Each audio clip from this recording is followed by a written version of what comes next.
We're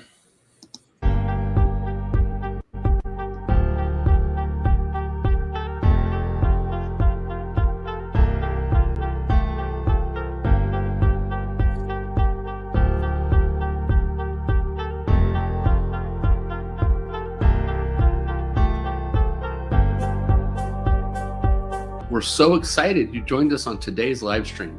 To be included in the drawing, make sure you make a comment and be sure to add #mug. Let's get started. Hello, everybody, and welcome to our Talking RV Tech. I'm your host, Dave Solberg, and I'm joined by Dustin and Zach. Let's bring them up here from the California RV Specialties out in, what's the town again, Dustin? Lodi, California. Lodi, that's it. Hi, Zach. How are you doing? Living that dream. How about you? I am living that dream. Would you send me some of that hair? All of it. You can have the whole thing. I'd really be living the dream. So as you saw in the introduction, we're doing something special today. We're going to have a drawing, and we're going to be drawing for an RVtravel.com adventure mug. Blast off to adventure, it says here. So Dave, can I have one of those? Yeah, you want one? Here, I will. Let's see. I'm going to go this way with it.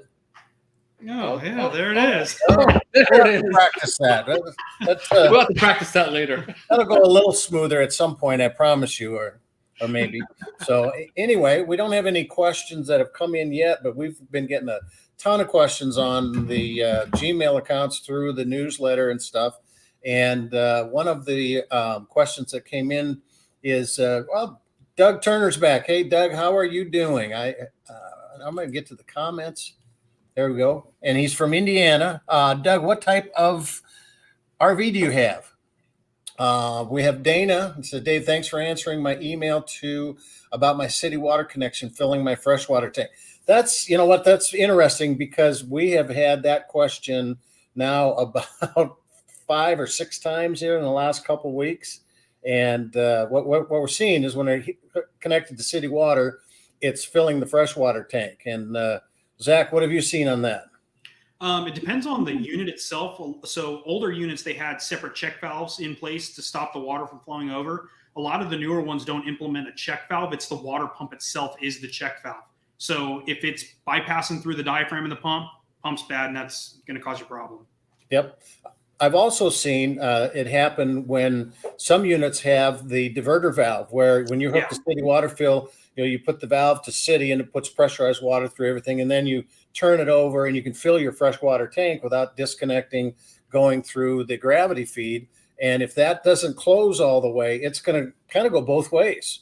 And those Andersons, which was a popular one, or the Nautilus system, which is like what you see on a lot of the new Grand Designs, they do have a lot of weird, quirky problems like that. So make sure you are, even if you're like partially tilted one way, you're not thinking about it, it's going to bypass. Yeah. Well, and what a lot of people don't realize is when you're putting water into your system from a campground source, it's hard water. It's not even treated like municipal places are treated. It's coming from the well. And I've seen some places that literally caked sand inside some of that stuff. And so it's almost impossible to get those things closed. So we've got Michael. Thanks for joining us, Michael, through Facebook. And he says, my Class A electric steps sometimes do not work. If I tap the motor with a hammer, sometimes then they will work again for a few days. If that doesn't get them to work, I put 12 volts to the motor, and then again, they will work for a few more days. Is this a bad spot on the motor, a gear problem? Can the motor be fixed, or do I need a new motor? My motor is only 3 years old. What do you think, guys? Most common times when you see that, it's the motor that's bad. You could have a bad gearbox. He didn't specify what kind of coach it is. Lippert was using, I think it was the 42 series steps. They used to offer a high torque motor and a regular torque motor. Yep. And so people were putting on the regular because they don't offer the high torque anymore, and it was causing a bunch of weird issues. But probably a motor, that'd probably be a first place to start anyways. Something else to think about is whenever you open up the door and the steps are coming out, wait for them to stop before you go to step on it. Yeah, because that damages the step gears and the running gears on it. Yeah. Well, and there's a lot of gremlins when it comes to steps. That's one of my favorite terms, gremlins, because sometimes it works, sometimes it doesn't. The biggest issue that I've seen with step is probably a twofold. One is the ground. that ground wire is going right to the chassis at some point, and it's so corroded, it's rusting, and it could just be an intermittent ground issue. The other thing I've seen is the step, and again, you're right, you didn't say the year, is the step switch, or the plunger it used to be. The old style, when the door shut, it pushed this little plunger in, but the door would come in kind of sideways, so it almost pushed the plunger sideways and not make that connection as well. And so I would say that the other thing's lubricate. One of the best things, I just came across a product called Corrosion X. Have you seen that? And the reason I came across it is I was talking with the graphics people that make the decals, and how to make them last longer, and should you wax and all this other stuff. And they say do not wax. The only thing that they recommend is called Reflexit, or Reflex, I think it's called. And corrosionx.com is the website. And this was from Sharpline. The representative there, the technician, said that is the only product they recommend to cover the decals, and it'll actually double your life of the decals. And so I contacted the company. I thought, wow, this is great. I got to look into it. And he said, well, you need to look at our Corrosion X product. And it was, I don't know when it was designed, but it will literally go in and wipe out the rust on the underneath. I sprayed it underneath on my truck, and it fogs and literally creeps into places, and it's the best rust corrosion, and it's perfect for electronics. They show in the video spraying the fuse box with what was the name of the product? Corrosion X. Okay. Corrosion, like decaying X. Yeah. And I got some product in, and I did my bottom of my truck because it was starting to get corrosive and rust and everything on it. But I would say go underneath there and hit that gearbox and hit all the moving parts of that, because even if your motor is starting to get weak, if you have no resistance, it should not do that as much. So that's I think that you hit it on the head. And I want to jump back to you saying bad ground. I don't know how many times I've been doing, whether it doesn't matter if it's RV stuff or cars or motorcycles, and it ends up being a bad ground. Like, that's just always. It doesn't matter what you're working on. If it's got power, check your ground. It happens all the time. Yeah. Well, and Michael just came on and said I lube it 3 times a year, and that's great. Yeah. But one of the things that kind of goes back to the ground maybe a little bit is if you put, and he says he puts a 12-volt source on it, and let me back up and see exactly. Where was that at? Okay, so I put a 12 volts to the motor, and then again, it will work for a few more days. So if you put a jumper, I'm assuming is how you're getting 12 volt to that. You put a positive and a negative on it, and then it works. So you might have jiggled that negative just enough, to get that ground connection where, that's the first thing I learned when I was working at Winnebago. Was going through the warranty department, going through some of the troubleshooting stuff. When you have a 12 volt system, the very first thing you check is do a dedicated ground, because there are just so many gremlin points. And now, what manufacturers are doing, they're literally putting a ground bar in the distribution center, where before they would just ground to the chassis and rely on the outriggers. And there are so many spider cracks, and that was the hard part, is that you would have temperature changes and that stuff would expand and contract, where one time it would open just enough to, you had no ground, and then it would close, with the temperature changes. And it's like, well, how come it's working now? And it didn't, I mean, people ask me, they say, well, how did the temperature change? Did anybody remember the old style headliners in cars? You had that felt kind of headliner, and you'd go out in a cold morning and the thing would be drooping down in your head. And then once you started it up and warmed up, it'd suck its way back up because it shrunk back. Maybe I'm the only one that had a car like that. Okay. I had a few. It doesn't happen in California. No, I guess that's true. You ever come out and it was 12 degrees? No. So here is a very funny story about the differences in RVers. I have a friend that has an ICANN Renegade, and he bought it because he used to have a Prevost, and he would go to air shows, and they would have to camp out in the grass, and the weight of that would sink in the grass. And a Prevost only has one drive wheel, even though it's got duals in the back. It has one drive wheel in that, and he would get stuck all the time. This ICANN Renegade, the duals are like a semi. You can gear them in, and you have, 2 axles with drive wheels that will get him out. And he said, do you have any idea how embarrassing it is to have a multi-million-dollar RV and have to be pulled out of a field, towed out? And I looked at him and said, no, I have no idea what it's like. No, not at all. Yeah, I know what it's like to have to start my car, jump in and pop the clutch to get it started. And now that is totally different. So let's go back here. Christina, hey guys, she's from Chandler, Arizona. Appreciate the contact and all you're putting out. Glad to catch you live. Hashtag mug. Good job, Christina. Tag mug. Doug, where's your mug? Where's your mug in there? So Doug says 2005 Monaco 40-foot diesel pusher with 4 slides. We love it, and we'll love to go camping. And Monaco made an absolutely fantastic unit. Wonderful drive. I love those drives. So Dana says, I filter my water and soften it. I'm going to have the dealer install a manual bypass valve. That's great. So Michael has a Bounder, 2002, 36-foot. Hashtag Michael. Okay, let's see. If I place a secondary check valve to proactively prevent the water pump's own check valve, which side of the pump do I place the valve on? Freshwater side or after the water pump? Zach. So you're going to want to, if you look at the check valve, it's going to have an arrow that tells you which way the water's pulling. And basically you want the water to push out the pump into the coach and not push into the pump.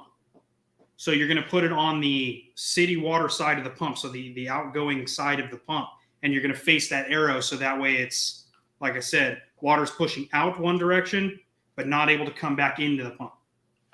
Okay. So then we got Mr. Derek, Frederick, I guess.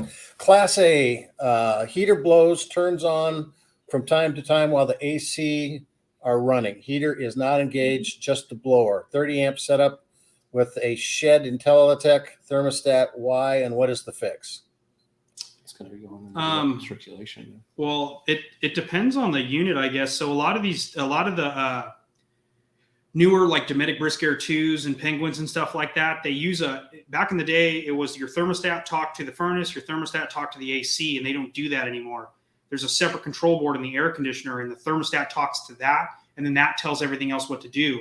Well, that unit will get confused, and it'll tell them both to come on at the same time. So he's saying he's using an IntelliTech thermostat, so I'm not sure exactly what the reset procedure is there. But on the Dometics, you can either go in and program the fan, or you just do the reset, which is holding the on/mode button and the plus at the same time with the unit off. You'll get 2 lines on the thermostat, and that'll reset it back to factory spec, and it'll get rid of that problem. Yeah, I just read it. And I think maybe in his description here with the shed IntelliTech, I don't think that's a thermostat, IntelliTech, because what the shed IntelliTech would do, it'd be like the energy management system. So he's shedding from one AC to the other. Right.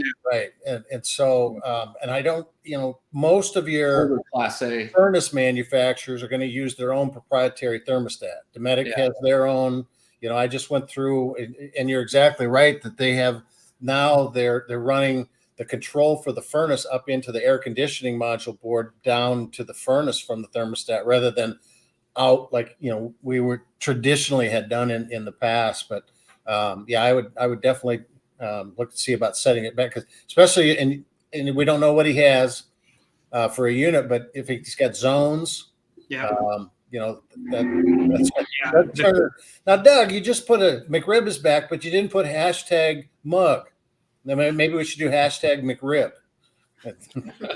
It's hidden in there. There's the M in McRib and the U in hungry. And the pound sign. Okay. Taco Bell's coming back out with the enchilada, Doug. All right. A couple more weeks. We don't have those fancy restaurants out here. We just got the Cow Palace, which is the stockyard. Have you seen issues with the Furrion microwaves? We had 2 fail with the same problem. It stops heating and turning and goes click, click, click, click, and counts down. I've seen some folks change the switch holder on the YouTube, but it wasn't sure to go that route. Grand Destination Gun has sent me a 3rd unit now to try. What have you seen? I haven't seen anything common like that. I know there was a couple that they were having issues with. Yeah, but I have certain run. It wasn't like a specific, like every time I saw this microwave, I saw that problem. So unfortunately, I don't really have. There you go. Hashtag Mike. Mike. But if people are saying online that that's a thing, one thing I would like to bring up on that point. You see a lot of stuff that come up in forums and stuff like that. You want to be mindful on if they're not a professional, if you're watching, apply to everything. Yeah, make sure that you're taking advice and doing what they say from a professional, not just people you see online, because they could be leading you, hey, you can charge your phone by sticking it in the microwave, right? That's follow a professional, because that's not the truth. Not his Furrion. Zach had that happen. Yeah, not a Furrion, because it ain't going to happen. So. No, and that's a good point. I was talking to one of the writers on RV Travel, and she was having problems with her Coleman air conditioner, and she couldn't get it serviced. She couldn't get the parts for 8 months. This was last year, and everybody was having problems with that. So I sent an email to my contact at Winnebago, and I said, "Are you having problems?" And he emailed back, dropping like flies. And I thought, okay, that just seems odd, because they're, pretty well respected in the industry and used by a lot of people. So I got a hold of my Eric Cell, which is Coleman rep, and I said, "Are you seeing, what are you seeing?" And he said, "We have fewer percentage failures right now than we've had through the history of our product." And he said that the problem is that last year we sold 600,000 RVs, which was twice as many as anywhere. So the volume is up here. And then, he said, the problem we have is that we're seeing some of the the coolant lines crack when people are using them in more off or rough terrain areas like that. We should go to the high profile one, but then they're too tall. And the biggest problem is that they couldn't get parts. The fiberglass supplier it was a countrywide issue that if you hadn't bought resin for fiberglass manufacturing for a 2-year supply and had it sitting on the shelf, you couldn't get it. So they couldn't get the shrouds and they couldn't get the pieces. Well, then all of a sudden people get upset because, they had a problem with their Coleman before they took it in, they got it fixed. They didn't tell anybody, but now you can't get it for 8 months. And all of a sudden it's epidemic proportions. But he's right. When you think about how many RVs are being sold, and then, the failure rate isn't any more than it has been in the past. Percentage wise, it's just we have twice as many units out there, so it's going to look epidemic, and then make it worse. You can't get it fixed for a while, and most of that has changed. In fact, we were just talking the other day that I saw, and I don't know where it was at. Last year there was 175 container ships sitting in Long Beach trying to get in to the port. And now the other day there was like 6. So we're seeing stuff coming in. We're seeing the supply chain a little better, I think. So, but yeah. Alan Lutz says reject. I believe that's what it's called. Rejects is the decal cover, and it's designed for bugs, is what they told me. Bugs will not stick onto the front of your vehicle if you use this reject stuff, except for the glass. Now that's something. In fact, I want to show you a product. There is a product, and this one looks it's a little bit beat up because it's my sample that I've taken for years, but it's a product called Clarity Defender, and it is the absolute best windshield treatment I have ever seen in my life. And I ran across it when I was writing the RV handbook. Somebody told me I should look at this product that was called, I can't even remember what it was, Diamond Coat or something. They treat the windshield, they heat it up and do a process treatment of it, and they guarantee it won't crack for a year. And I thought, wow, that's, on a motorhome, that's a pretty good deal. And I called Guardian, who makes most of the glass for motorhomes, and they said it's a phony thing. They put this coating on, they charge you $1,500, and then they're hedging the bet that it won't crack. And if it does, they put an $800 windshield in, and guess what? A year later, you got to treat it again. And he said, you want the best program out there, go look at Clarity Defender. And it's with a C, Larity Defender. And we'll put a link up. I'll have Chuck put something, write a little bit about it on the RV Travel Club. So look for it coming up. But you treat your windshield, and I did it on my pickup first of all. And the bugs do not stick to the windshield at all. I can take them off like butter with a squeegee. It's not that they won't stick on, but they taste as good as the butter. They taste a little bit buttery. They're are those available at the Cowhide restaurant? It is. But this thing lasted on my truck for almost 4 years, and I traded it. So really they guarantee it for a year. You look at I can't even think of what's the common windshield treatment now. We see a lot of Rain-X because okay, thank you. I had stuck there. But the problem with Rain-X especially on a motorhome, is it hews all the way around the edges where they curve, and at night, especially when you start to see it. I put this stuff on 20 RVs at the Winnebago Rally several years ago, and they all came back a year later and said, no bugs. I don't need windshield wipers. It is absolutely fantastic. And I've talked to 3 of them that's been out for almost 2 years now. But we'll put a link to that in there and talk about that later. So rejects, Alex. So we got Terry, and he has a 2018 Arctic Fox 29 5T, fifth wheel must be. Yeah, fifth wheel. 50 amp, had to connect the generator's single 30 amp positive wire to both positive wires going into the 50 amp transfer switch. Is this normal? It doesn't sound normal. What do you think, Zach? So following this next one, my gen is mounted to a cargo carrier on the rear of the fifth wheel and hardwired into the gen prep power box. Okay. I'm gonna first off say, unless either one of you guys have something to say against it, that's wrong. It's not the right way to do that. The 50 amp service, you have a primary leg and a secondary leg, and they run different sides, depends on how it's set up, different sides of the distribution panel. So you're now taking a single 30 amp leg and you're trying to hook it up to run 2 full circuits. And that's not really the right way to do it. Yeah. Low voltage, high amperage when you're trying to run it. Up. And then if you do something, if you're manipulating the power like that, like let's say you went out and you plugged in at a campground, or you plugged in at a residential house, or anything, you plugged in and you shorted it out, they'll cover it most of the time at their insurance. But if I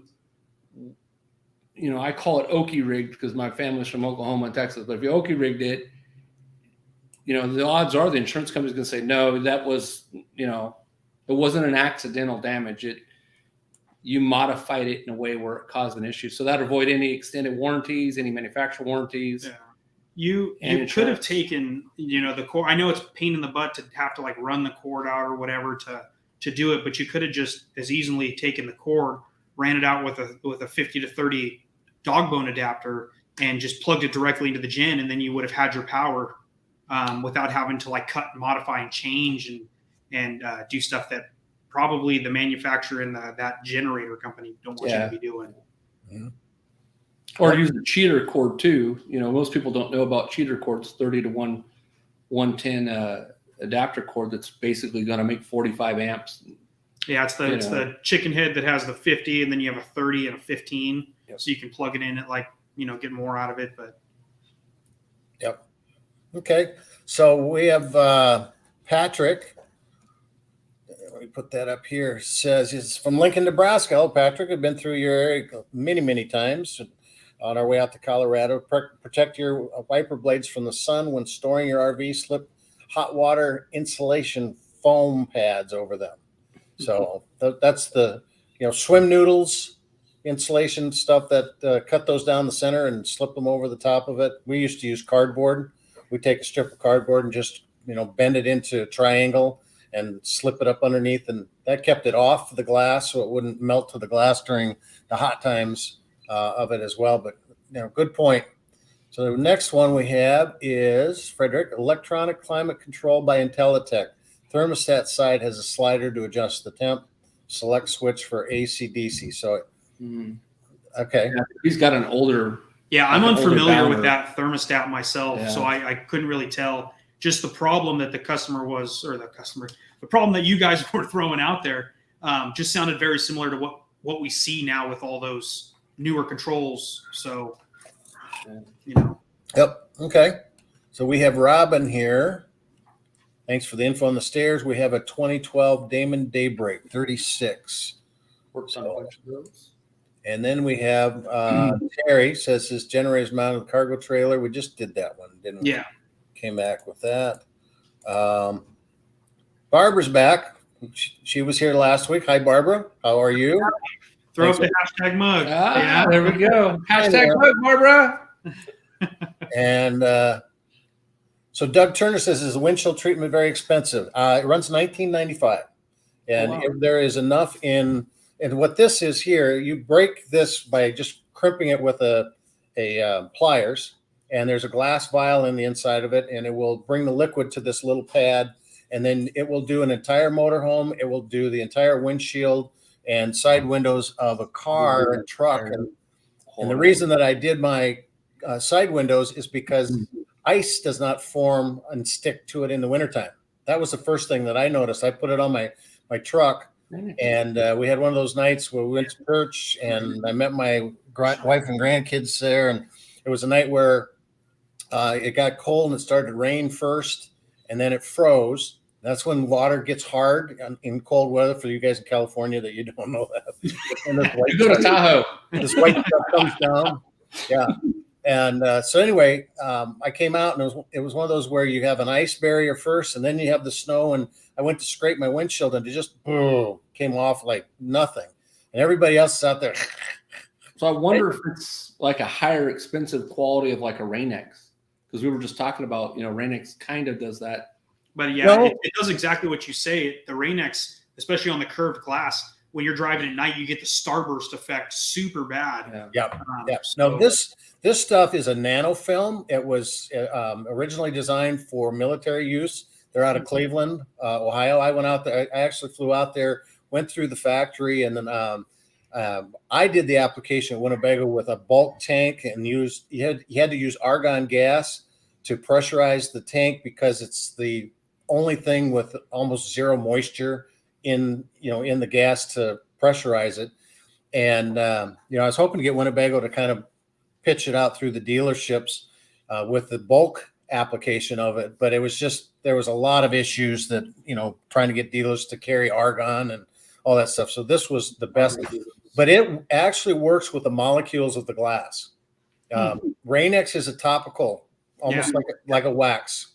And, Rain-X doesn't last for, a month or 2 months if you use the windshield wipers much. And even with that, sometimes it even smears. It gives you a little smudge if you use the wipers enough with it. But no, it's, I put it on absolutely everything I've had. I've done several videos on it. Yeah, we did it at the fire station. One of the biggest problem fire trucks have is that the water that they use is always hard water. Yeah. And the water spots that they get on the windshields from, during spraying the fires and the mist coming back, and it's almost like it etches the glass with this hard water scale that's in there.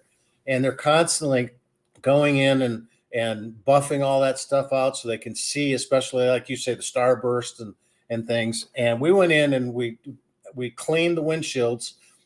We used Barkeeper's Friend, the liquid kind, and the white. We're back. Yeah, we're back, everybody. Oh, were you guys?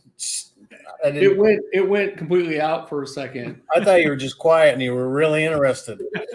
You were freezing, Dang, I get that look from my dog. But so anyway, we did the fire trucks, and a year later, they were just absolutely thrilled with how well it, it kept that hard water scale from coming on. So it's pretty good stuff.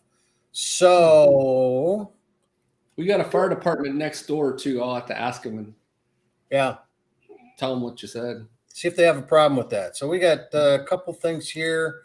Use it and dry it out. Where did we get that? Oh, can it be reused or does it dry out? And I think he's talking about the Clarity Defender. It goes on as a liquid, and you let it sit for about maybe 2 minutes, and then you either buff it off or you take a car wash. That's what I do, just a pressure washer, and it gets the excess. So it takes about a minute or so for the chemical in it, the liquid in it to bond with the molecules of the glass, and then the excess gets wiped off. And so it's not something that can be reused or anything like that if you're talking about the Clarity Defender. So Barbara, FYI, Keystone got back to me on inverters, 100 versus modified 200 and 300 pure sine waves. Yeah. So last week she was asking questions about trying to figure it out. And we were talking about, trying to figure it out one way or the other.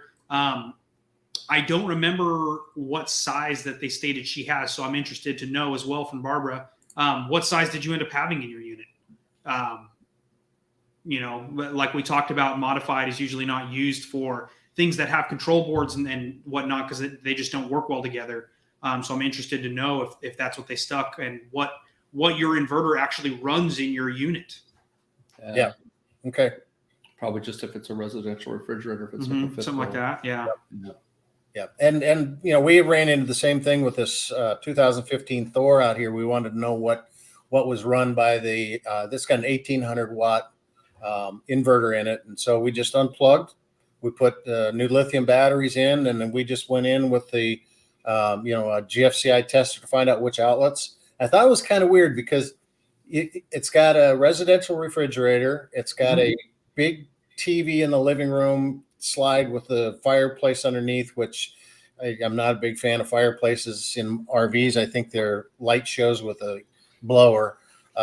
It's literally what they are. Yeah. But anyway, it did not run the TV inside, which I thought was odd. Yeah, that's weird. It ran the two outlets above, opposite side of the television slide was the love seat, theater seating thing. There's two outlets up above under the cabinets that it ran. And it's like, okay, if you're not running the TV, why those? It did not run the refrigerator. It ran the outside TV and the bedroom TV. That's all the inverter was hooked to. So we actually rewired it to add the residential refrigerator, which I think it had before. Yeah. Because there was some unusual stuff in there, but they had the most god-awful batteries in there that looked like beach balls. And so it never could dry camp with that refrigerator and run off the house batteries. So I think that was the problem, but we put those in and then it worked pretty good. Okay, so we got Terry here. I antiox polish and wash McGuire's, my fifth wheel, front and rear cap, and it doesn't last a year. What do you recommend? Out here, we use a lot of Protectol or there's not Gel Gloss. Yeah, we here don't have we get our heat waves and stuff, but we don't have anything that's drastic enough to where it's like this is the product. A lot of 303s, a lot of Protectols. We've actually had a decent amount of luck with McGuire's products. So as somebody who is blazing the snow, what do you got? Well, one of the things that we got fiberglass, and everybody has a problem with that front cap.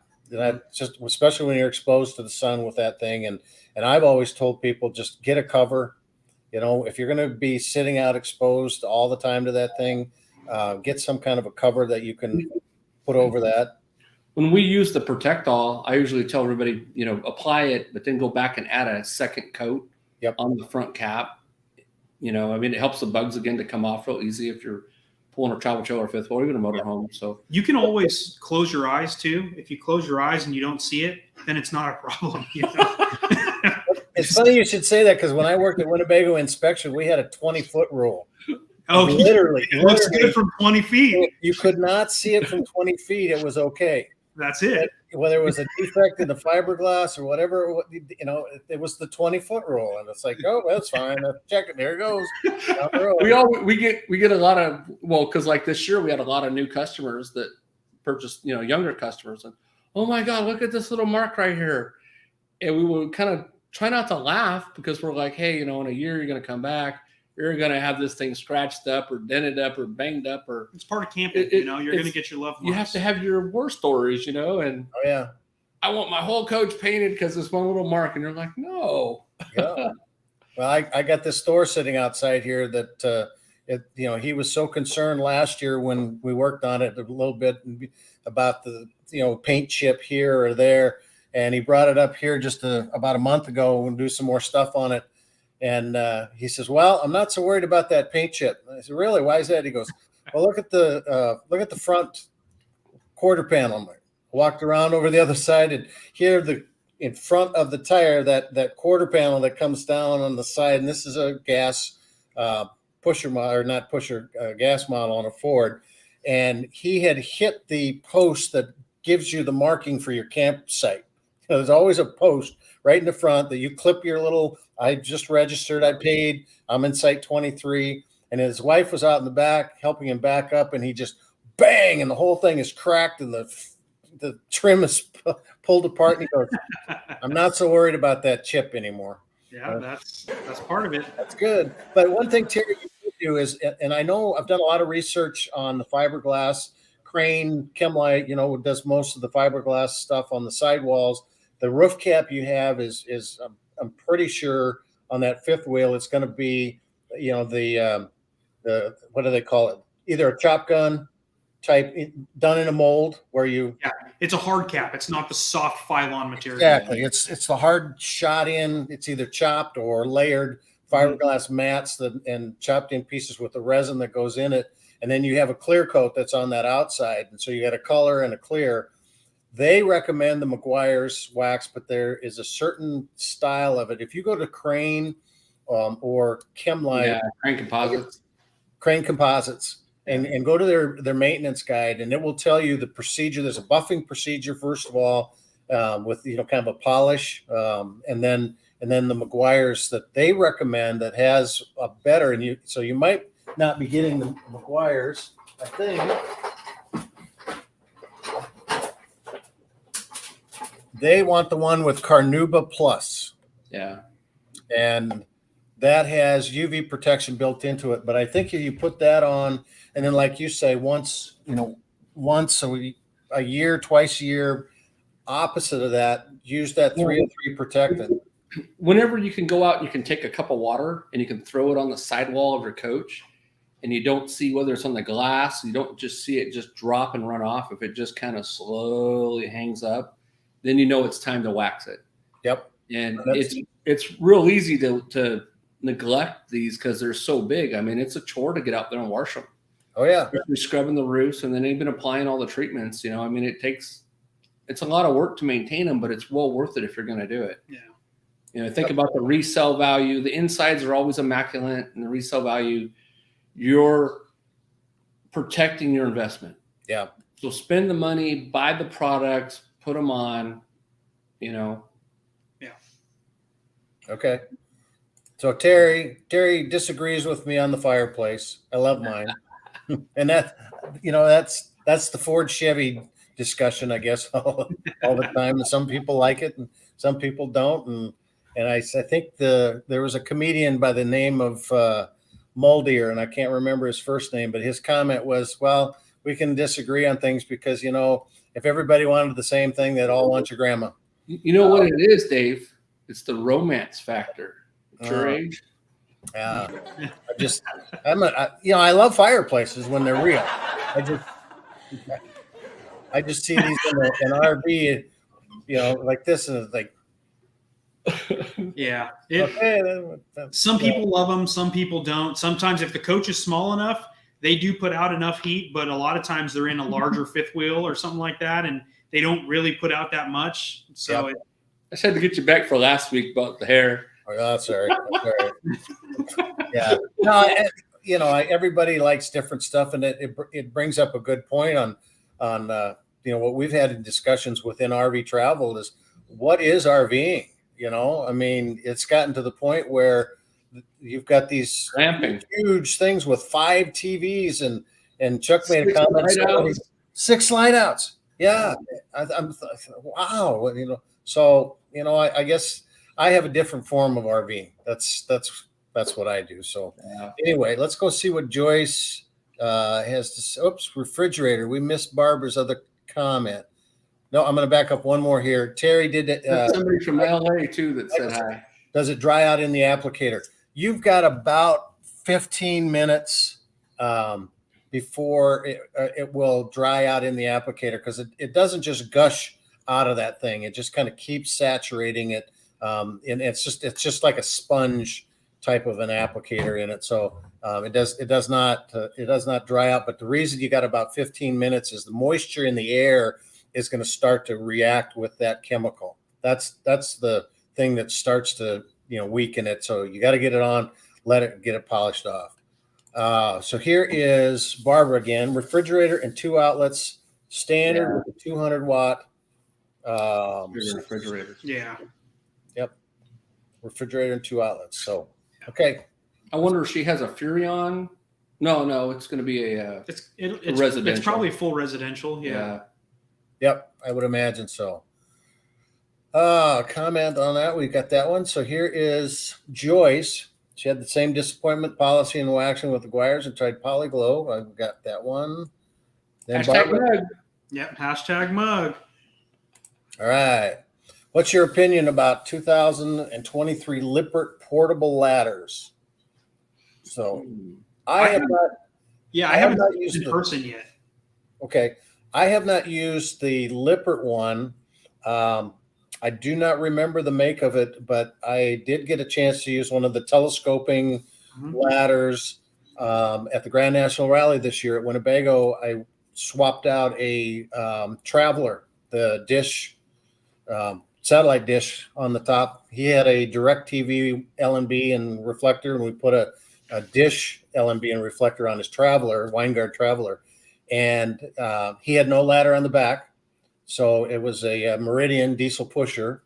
And down in the vendor tent, one of the guys down there had one of the telescoping, I think it might have been Campco, that was on there. And it actually performed pretty well. I was very pleased with it.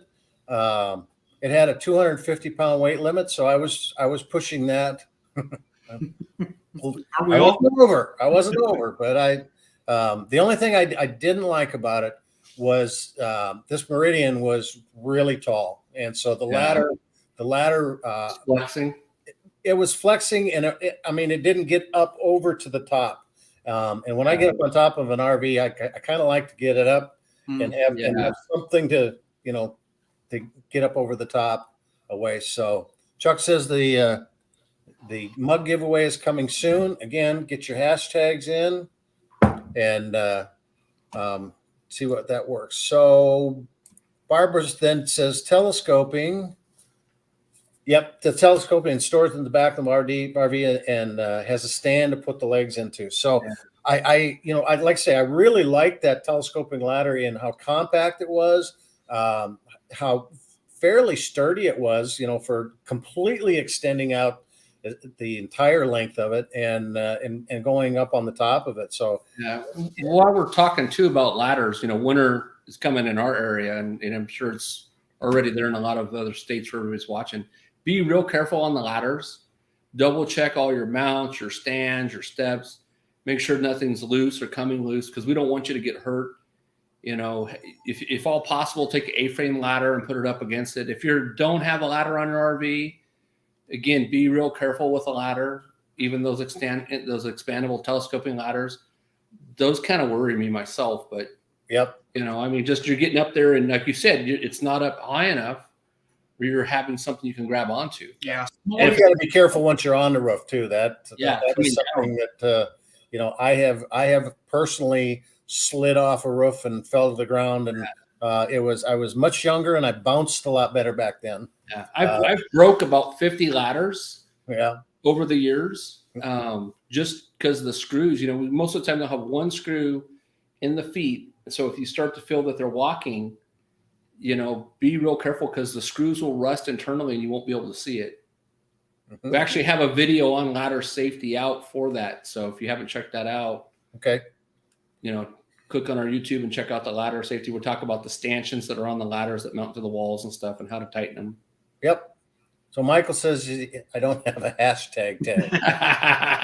We're going to call you hashtag Mike. That's a good one. And then he also says, do we go camping much? Or do you not camp? And you guys go camping much? Yep. So when we're not working first. Yep. Yeah. I unfortunately, I don't have the luxury of owning a unit. I very much would like to. But Dustin and I, this is a full shop. We're doing this in the shop office. We run a full-time business, so I don't have the time, unfortunately, to go out and do it. I do take my family tent camping when we have the chance, but that's about it, as much as I can do. Yeah. Well, and we've run every type of RV. We just recently started a new funding. We're going to start a new funding so you guys can buy Zach a camper. We're going to call it hashtag Zach's camper. Here and there, and I'll build it. I'll just slowly build it, and then it'll just be. When we do go, it's like Johnny Cash's. Yeah.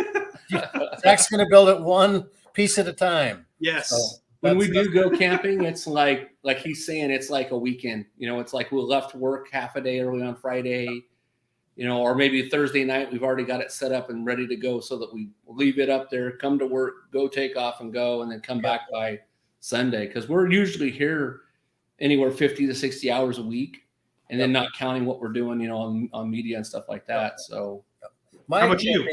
My camping experience has you want to pick us up and take us camping? Gone all the way. We are ready to go with Michael, but his steps don't work, so we won't be able to get in. No, when I was young, we're out camping. Yeah, we had 4 boys in our family, and my dad. We were kind of moderate income, average, I'd say. We didn't own a camper. We went to every camping show we could possibly go through, and my dad would drag us through all the stuff, and we'd get to see the wrestling bear and the fast shooters and all that kind of stuff, but we never bought one. But 4 times a year we would rent a camper, and one was a trip to Colorado where my aunt and uncle was at, and we would go out there and camp up in Rocky Mountain National Park and down to Colorado Springs and Royal Gorge and stuff. Another one was a one trip somewhere in the United States right towards the end of fall before school started. And we went to Montana. We went to Washington, D.C., New York City. That was a 2-week trip. And then a short, 4th of July, we'd do a week stuff. Then after I graduated from college, I started working at Winnebago, and I spent 5 years on the road, traveling, training dealers, living in an RV. And it was funny because I would come back home, and I met my wife and her 2 kids from previous marriage. And my friends would go, hey, let's go camping. I'm like, I just spent 8 weeks in an RV. So we would, for about 10 years, we would camp. We'd take one trip to Colorado because my wife's parents were from there. They passed away. But then also we take the girls out, and there are times we would take 10 people out there with us. And we did have 10 spots in that RV that would hold seat belts in that. And camping locally. I don't camp as much now as I had in the past, and it's a lot because of what you guys say. You're working all the time. I'm traveling all over the place. Luckily, I had an uncle, Chris, and we would go camping, and he was a diehard. So he would go 3-4 weeks at a time, and then commute back and forth to work. So we would go and there's a place that's called Spring Gap. It's up by Strawberry up in our area, and Fraser Flats and some other places. And we would go up there and go camping and stay there for a month on end. Yep. But we would still get up and somebody would stay there, and we would rent, like you're saying, we'd have 4 or 5 spots. Yep. And just go up there and have a great time. I still once in a while, since the shows hadn't been going, but I stayed in a camper in a couple of the shows that were so far away from the hotel areas that they just put a camper up and we stayed there, especially out in California. So Dana says her 2022 Crossroads Sunset Trail did not come with a ladder on the roof. I've heard because there is a ladder shortage. I've heard so people won't walk on the roof. What do you guys think? So what I've been seeing lately on some of the newer units, they've been not putting ladders on there. And when we called in to question them, like, hey, is there the mounting surface to install the ladder? They said no. Some of them were getting away from putting ladders on them because of liability reasons, because they were having owners that were falling. Yeah, that used to be the rule of thumb was like, hey, if it didn't have a ladder, it wasn't a walkable roof. Yeah, right. And a walkable roof is a relative term, right? Right. Yeah, new units, they may not be putting the support on there. The support may be in the wall. They just didn't put the ladder in. Yeah. You should always contact the manufacturer and say, hey, is there the support there? Because they may have just not optioned it. Yeah. Doug just offered to give you guys a free camping trip. Yeah. When he needs them. Yeah, that's all right. We'll fix it. Come pick you up. So Chuck just private messaged me and said that this would be a very good time to do our mug giveaway. So if we've got something queued up for that, I guess there's just a little button that we do a random. This feature actually gives us the ability to do a random of everybody that came in. Oh, that's cool. Joke's on you guys. It's for me. Oh, Hey, Terry wins. All right. So I think what we need to do is, Terry, just go on the website and download the mug. No, wait. Let's see if we have Once My Rig Needs Made. We got one more here. Yes, Barbara's got it in there. Thought maybe if she typed it in while it was scrolling, that would do that.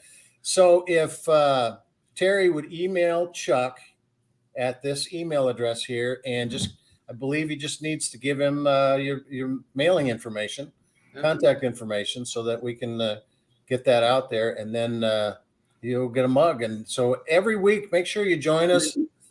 We were looking and plus, I tell you what, this is a good opportunity. Use the email Chuck at rvtravel.com if you have ideas on how to grow this content that you would want to talk about. We've had this discussion that, I think it was kind of ironic. The other day we had kind of a write-up about one of the episodes, and we got 15,000 views on the write-up. And it's like, okay, where are those people when we want them to come in and join us here and get some information? But we'd like to expand this. Any ideas that you'd have, we do have it out. Dustin's got several Facebook out there, and make sure you read the newsletter.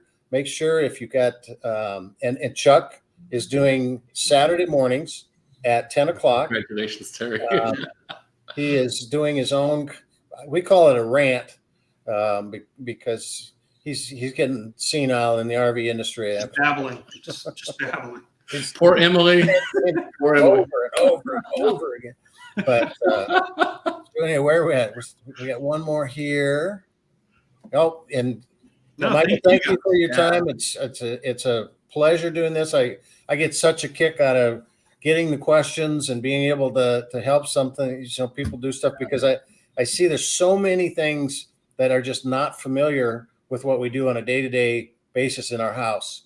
And, there's maintenance and there's troubleshooting and there's things that we can do to help with that type of stuff. We have no more questions. Anybody, California? Oops, there we go. So Dustin, how'd you type that in? Put that in so fast, Dustin. It's magic. That's magic. That is magic. Bearded magic. All right. Who else we got here? And here's Chuck's Chuck. back on. Okay, Hey, so can you hear me? I can hear you. Well, Hey, Chuck. hi there, guys. Any of you that are going down California on Highway 99, which is the old main route, or Interstate 5, Dustin is in Lodi, which is off Highway 99. What is it? Just a couple minutes. Yeah. And then off 5, not much longer. Stop by and see him. He's got a great parts store there, and I'm sure he'd be happy to see you. So we're also the capital of Zinfandel wines. yeah. And then A&W root beer was invented here in Lodi. Yeah, and I think the first A&W was in Lodi. where? Sacramento. Sacramento was the second. No, right here. it was here. Right here. Yep. Oh, was it? Yeah. In 1919. Yep. Yep. So you can Yeah. come see the plaque downtown, and there's all kinds of fun stuff to do around here. If you guys are ever up traveling, just stop by and say hi. It doesn't matter if you're coming in doing work or Yeah, lots of places to taste wine down there. That's, Yep. I mean, that is driving down 99. The wineries, Napa, the right down around the vineyards. corner. I'd like to invite anybody that's driving through Iowa. That's where I'm Pick from. up Dave. If anybody's driving through Iowa, would you please throw out some of your used appliances so there's something to look at on the side of the road? Well, Lodi has wine tasting, but you guys have great corn tasting. We have cow tipping. Oh, Yeah. And that is a thing. If you don't know it, at night cows you got the sleep, mud patties. cows sleep standing up, and so one of the activities that young boys and girls do for fun is they go out at night and you go up and you tip. You can literally tip a cow over that is sleeping, and you just want to make sure it's not a bull. Is that where they get the McRib from? I think so. It comes with whiskey. We'll pour it in there for you and send it to you. That's right. It's not good whiskey though. We're on a just budget. make sure who was the winner. Who was the winner? Terry, I think. Yeah, Terry, be sure and write to me. Just give me your address and your phone number. I need that for, I might need it for shipping. The UPS or whatever needs it. I'm not sure, but we'll get that out to you. And coffee taste, I'm telling you, you've never tasted coffee so good until you have it in this mug. It's the best. Okay. All right, I'm getting out of here. Are we about finished? Out of this world. Somebody, Mike, just said, have you heard the USA is down to a 25-day supply of diesel? And I have not heard that. We just talked to one of our, it's a customer, but they do gas and diesel oil supplies and all. It's Coots Oil here in Lodi, California. He said that that's not really the truth. He said that they've been, showing up with a truck and it's, hey, we're almost out. And then they'll wait a day or two and then show up with another truck and they keep up and down the price. I wouldn't believe that for one. That's clickbait. Somebody wrote that and everybody spreads it. It's not true. Yeah. I can't imagine that's true. Yeah, it's not true. He said, we're not going to run out of diesel. No. So we're not going to run out of gas either. So no. Well, and one of the things you have been seeing here in the last, I don't know. But our gas has been up there. I mean, we've had as high as $6 here in Lodi. Over $6. Yeah. Well, ours is floating. We're $3.59 for. Can you put that in a gallon or put that in the cup and send that to us? Yeah. Yeah. We even went up down. We have E85 at a couple places that are $2.59 a gallon. I wish. But I found the E85 in my truck. I get about 4 to 5 miles a gallon less. With the E85. So the difference, if it's $1 a gallon, but one of the things that you got to realize right now, you got the midterms coming up, and these guys will do absolutely anything to sway. There's only 25 days, yes, and that's so and so's problem. So you should vote this way, and there is so much slamming going on at the midterm time here, and so many lies. And Chuck and I have talked about this many, many times. Is that you see when you get on the news, they can put almost anything they want, any type of opinion, any falsehood, and almost prove it with just enough little sidebars to say, oh wow. So I wouldn't believe any of that stuff till you actually run out, and I would bet after midterms you won't. Yeah. I took a class I took a class in college called lying with statistics, and you can make any point in the world you want pretty convincingly, and unfortunately, it's in the media business today. You've got to cause controversy, or you will not get an audience. And frankly, I hate to say it, but that works for us. I mean, we don't try it intentionally, but the more controversial something is, the more traffic we get. So it's a really tough thing. We talk about that on my program that I do at 10 o'clock on Saturday mornings. We talk a lot about this kind of stuff. So anyway, I'll get out of here. Well, we're at 7:01, so we're done for this week. And we really appreciate all you guys coming out. We like I say, we've seen a lot of the same names here for the last 2-3 Thank weeks. you for joining. Yeah, And keep coming. We really appreciate it. You know, this is not any fun when it's just Dustin, Zach, and I and Chuck. So We all really hate each other. So Yeah, we do. that's why we're in different parts of the country. And We can't be in the same room at once. no, but There's our audience. we'll see. Yep. Let's say something funny, Doug, or someone of you guys. Not Doug. What? One of you guys just say something funny. I can look funny. Let's see if great the crowd's still there. Where's the crowd? Dave's bald spot looks funny. Your whole head's a bald spot. Yes. All right, you guys. All right, guys. Well, thanks for joining us. Thank We'll see you everybody next week. And again, any ideas you have on questions beforehand, send them our way. And thanks for joining us. Have a great weekend. I see Dustin already has his Halloween costume on. That's right. That is the I was going to do scariest Charlie mask. Brown for Halloween, but my wife won't let me. Let's see. I want to get a Zach mask. That's what I'm going to get You can. next week. Maybe I can get that. I'll split it I'll with see you. what I'll cut half and I'll send it to you. There You you can- In the coffee mug. yeah, in the All right. coffee mug. All right. Hashtag beard. That's the Thanks, hashtag. everybody. Beard. All right. Bye-bye. Everybody have a great week and travel safe. Ashley, you can take us out.